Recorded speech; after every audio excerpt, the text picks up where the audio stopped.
Sometimes when I get going on these Get More from Basic Craft Tool videos, I get carried away, and this was definitely one of those times. I've got 8 cards showing ways to use one basic stencil, so let's jump right in. Here's the Simple Hill 2 stencil from a Colorful Life Designs. It's really a mask since you blend off it, but generically I call all these things stencils. And sure, you can just cut paper to use as masks, but here's some reasons for getting this stencil or one like it. Number 1, it's durable, economical, and reusable. Number 2, you can shift it so that the curve is flatter or higher. You can reverse the stencils. Number 3, you can use the curved or flat edges. And number 4, you're about to see so many more ways to use it. Let's start with the intended use of this stencil, ground and sky. I place the bottom stencil down so I can start by blending the sky. I'm using some Fiesta blue ink and just putting it lightly right up against the mask with heavier pressure against the mask and lighter pressure as I move up my panel. And here's a tip for a perfect masking job. Before you move that bottom mask, line up the top mask with it. Curves can be tricky to fit back together perfectly, so you can check to see that the outside edges are lined up to make that complete square. Once the top mask is now held in place, you can remove the bottom mask and you won't get any white space between the sky and the grass. Now I'm using Lime Ricky ink, blending downward again with more pressure right up against the edge and fading away as it gets further away. Isn't it amazing how a little ink blending and a line can create the look of a whole world, even with very little color? Now this was the simplest use of these masks, and it ended up being my most elaborate card. I created a Z-fold card that had ink blending on the base that started dark on the outside edges and faded as it got to the center. I layered that up with some tone-on-tone interest with the Stylized 4-petal stencil, and I added pops of yellow and a sentiment from Waffle flower. Card number 2. This time I'm only going to use 1/2 of the mask, and I'm making note that the bottom of the mask is straight across. This will help me make sure that my curves are even as I blend them. I started with Tiki Torch and blended up away from the mask, letting it fade out. Then I moved the mask down, keeping that bottom edge straight, and I blended Limoncello ink. I moved it again, and this time I used Lime Ricky. Again, Aquatini. Again, and Fiesta Blue. And again, and something borrowed. Each time I kept the bottom edge straight across, and I tried to space them evenly. To finish this one, I flipped the panel so that the white space was at the top, and I added an MFT Happy Birthday die cut sentiment that I had blended with Limoncello and Tiki Torch ink. I added diamond stickles on the letters for sparkle and some black pearls. Card number 3 is a similar idea, but this time I'm using both parts of the mask.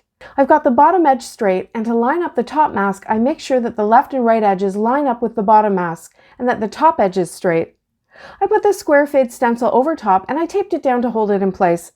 The hill masks are held by the sticky mat, but this upper layer needs to be held in place. Then I blended my rainbow through, working from orange all the way over to the darkest blue. When I removed the top stencil, I felt like the white lines were a bit too stark, so before I removed the 2 hill masks, I went back over it very lightly with the same colors of ink to fill in the lines and get a tone-on-tone look. To finish this one, I trimmed the panel and I put it on a Fiesta Blue mat that I had blended the same square fade stencil onto. This is a fun way to continue the pattern and add interest to the frame. I added a sentiment made up from a Catherine Pooler Hello and a Waffle flower Enjoy Your Day. Card number 4. Now what if we use both masks separated from each other, but not evenly this time? I created what I call a tornado shape, kind of a triangle with the point at one end of the cardstock and more open end on the other. This time I did my blending first, working from orange down through the greens and blues, and then I overlaid the Falling Sticks stencil and I went back over with the ink blending to get some interest in texture. I think this is a really fun shape, and you can turn it sideways or upside down for different looks. To finish this one, I stamped a big Waffle flower happy and a little popped up birthday. The frame around my focal panel is actually from my next card, and I'll talk about that in a second.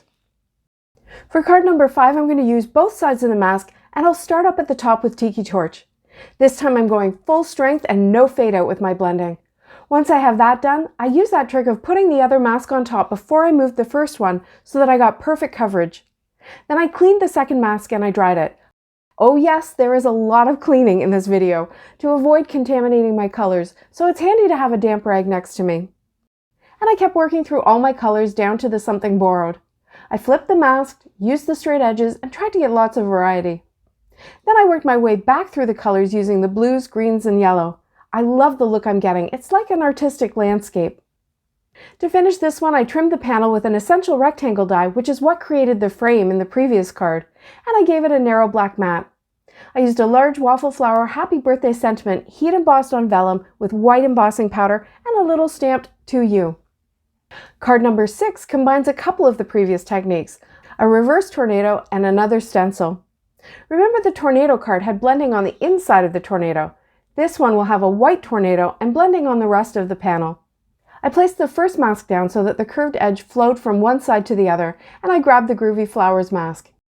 I took a second to put some pixie spray on one side of it. I don't want any of these narrow lines lifting while I'm ink blending.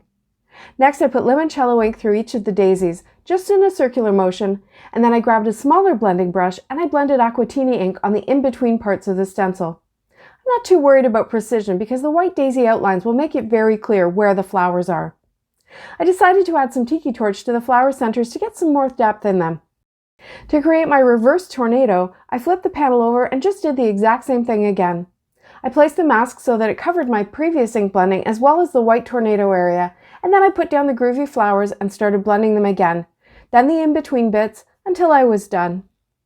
To finish this card, I added a narrow yellow mat and a yellow circle underneath my sentiment, which was stamped with black ink on vellum, and then heat embossed with clear glitter embossing powder. I added big black pearls as flower centers. Card number 7 is a multi-tornado card. This time I created a tornado with the point in the center of my card, not at the bottom. I blended limoncello ink through, and I made sure to go really heavy along the edges of the masks and let it lighten up in the center. This will give the feeling of rounded dimension to my tornado. When the yellow was done, I moved on to the tiki torch and then all the way through the other colors. As I moved along, I tried to get different shapes for my tornadoes by shifting and flipping the masks. You'll see that my Lime Ricky tornado did not quite make it to the center, so I'll figure out a way to hide that when I finish the card. But if you don't want to have to add a layer, just make sure that all the tips touch each other. Also, I didn't do any cleaning of the masks this time, and you can see that once I got into the blues and greens, there was a little contamination from previous colors. I don't think it really mattered since they were all cool colors, but if you're using colors that don't blend nicely, I recommend cleaning the mask each time. Next, I grabbed the Harlequin Sphere. This one has kind of an optical illusion built right into it, but any circular design stencil would work here. I could have masked each of the tornadoes again, but I decided it would be fun to have the pattern all over the card and fill in some of that white space, so I just lightly blended the inks through right over my tornado starburst. The only potential trouble spot was between the tiki torch and something borrowed. Orange and blue don't mix very nicely, so I kept it light and tried not to go over it too much, and in the end it was fine. No mud. To finish this one, I cut a circle from white cardstock and I popped it up over the center of the design to hide that one flaw with the green area.